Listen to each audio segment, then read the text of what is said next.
Ah yes, we got Pokemon Omega Ruby and Alpha Sapphire less than 3 months ago, and yet some people are already jumping the gun and saying, when the heck are we getting Sinnoh remakes?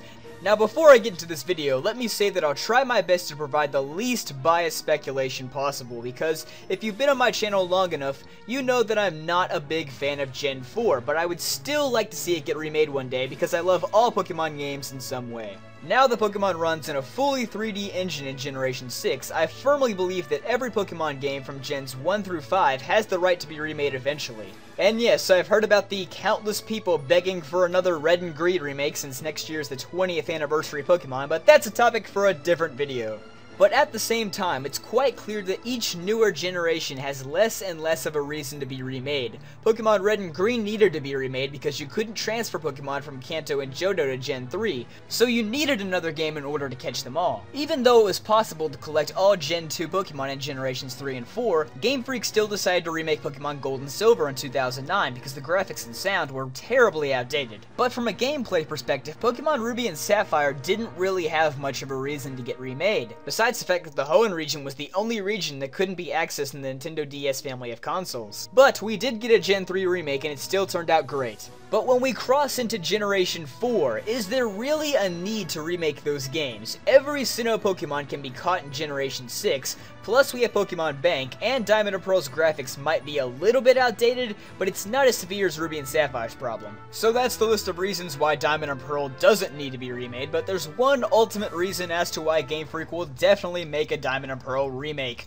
Money! Here's a list of the top 5 selling Nintendo DS games of all time, or TFSNDS GOAT for short. And can you even count Brain Age? I mean, that was kind of bundled with most DS's. But as you can see, Pokemon Diamond and Pearl was a moneymaker, and even though emulators probably hurt the sales of Gen 5 games, Black and White still managed to do really good as well. I know, this is Wikipedia, but that's okay, because 9 out of every 10 college professors agree. Wikipedia never lies. That's why I get 100s on all of my essays. So yeah, in this day and age, money controls just about everything, and Pokemon is actually more popular now than it has been in a long time, with Pokemon X and Y currently sitting as the best-selling Nintendo 3DS game of all time. It's the same reason that whenever someone asks me if I think Pokemon will ever end, I can reply with 100% certainty that it won't end anytime soon. I mean, if Game Freak decided to pull the plug on Pokemon, they would be shooting themselves in the foot.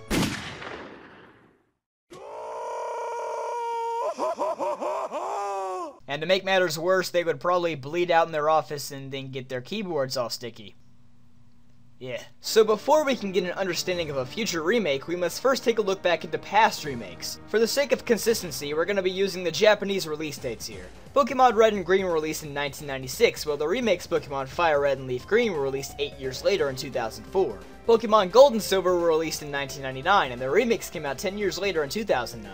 And finally, Pokemon Ruby and Sapphire were released in 2002, and their remakes came out in 2014. It all goes back to what I said earlier about each generation having less and less of a reason to get remakes, and that's why it's getting more spaced. So if we follow the pattern, a Diamond and Pearl remake would probably be released in 2020 at the earliest. Not fully convinced yet? Then move your mouse, and you'll see that we got a couple more minutes left in this video to explain. Now let's take a look at the most likely things to happen next. Sometime in late 2015 or early 2016, we can expect to see another Kalos region game, whether it's Pokemon Z, Pokemon X squared or Y squared, or something completely different is up to you. Again, some people are gonna try and sneak another Gen 1 remake onto our timeline, but to keep things more simple, we're gonna leave that out for now. Anyway, now our timeline can actually split into 2 different timelines. On our first path, let's say the production on Generation 7 began back in 2013 or 14.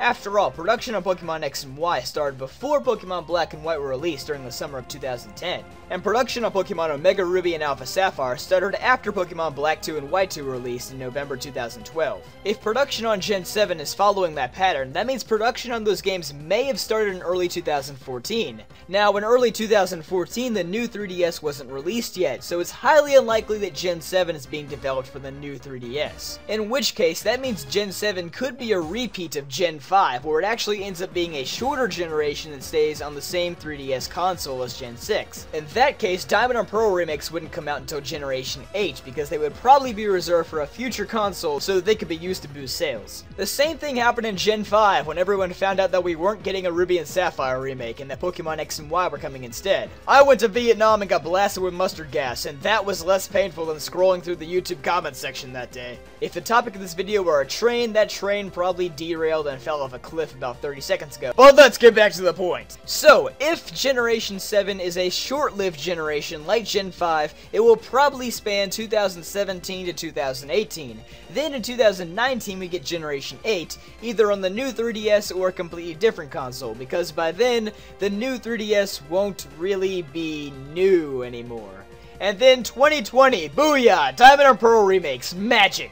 Or we could just take the other timeline, where production on Gen 7 just now started in 2015, which means Gen 7 wouldn't come out until late 2017 or early 2018, so it would be a full generation and it would likely be on the new 3DS, which means a Diamond and Pearl remake would probably end the generation in either 2019 or 2020. Don't hold me accountable for any of this info. If this is completely wrong, then I died in a fiery car crash and you never knew me, thanks. So those are what I think are the two most believable timelines for the future of Pokemon. I know this video sort of branched off to include much more than just Diamond or Pearl remakes, but it was the only way that I could provide a convincing argument for you guys. And I am really tired now. So if you enjoyed this video and you want to see more stuff like this, then feel free to subscribe if you haven't already. And if you're already subscribed, you can let me know what you thought about this video by hitting that thumbs up button. I'll see you guys next time.